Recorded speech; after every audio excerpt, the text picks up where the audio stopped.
ሚስቱን ይችላል ማለት ያው አንድ ነገር ማወቅ አለብን። የሴት ጠቢዓ የወንድ ጠቢዓ ይለያል።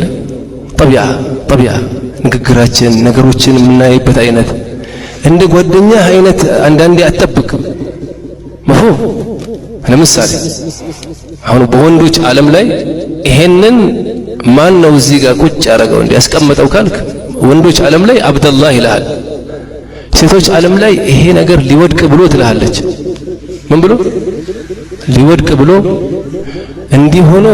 እንዲህ ሆኖ አብደላህ ነው። ከዛ ማን ይሄን ሁሉ በያለሽ ላይ ተልሱ ሰውየው። አሁን ጠቢዓ አለመተዋወቅ ጥል ያመጣል።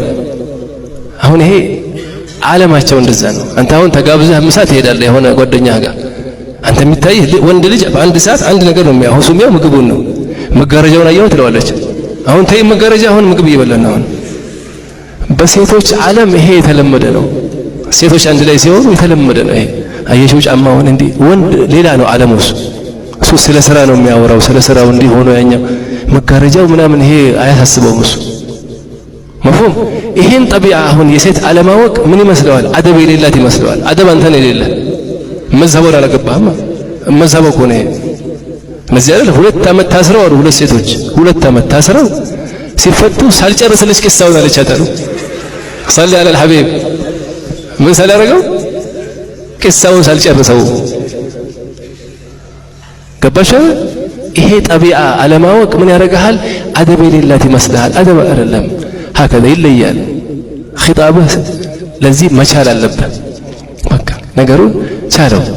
ማን አስቀመጠው እዚህ ጋር እንዲህ ሆኖ ምን ብሎ አብደላህ በቃ ሰማህ አይደል? አብደላህ خلاص ተው አብደላህ የቀረውን ተው መፍሁም። ይችላል፣ ይታገሳል። 9ኛው ይሄ ለአብዛኞቻችሁ ሳይሆን ለአንዳንድ ሰው ነው የሚመለከተው። በሚስቶች መካከል ፍትሃዊ ነው።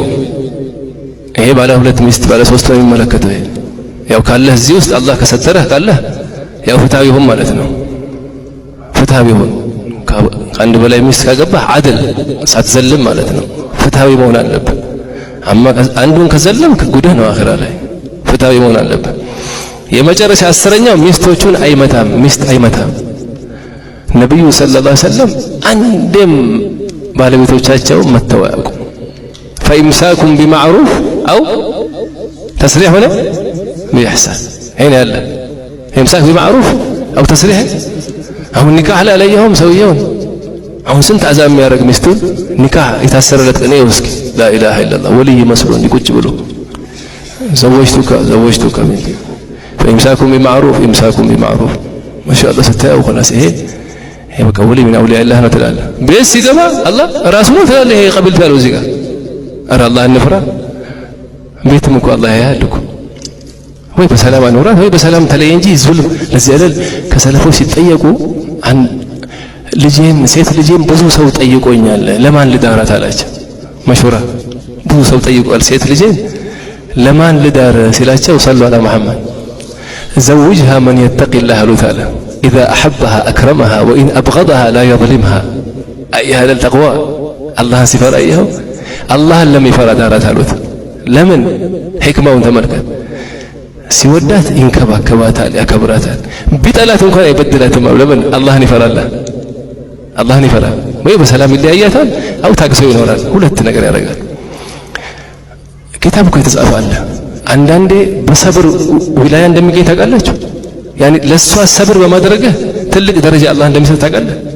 ወልዓክስ ቢሃከዛ አክሱም እንደዛው ሻም ላይ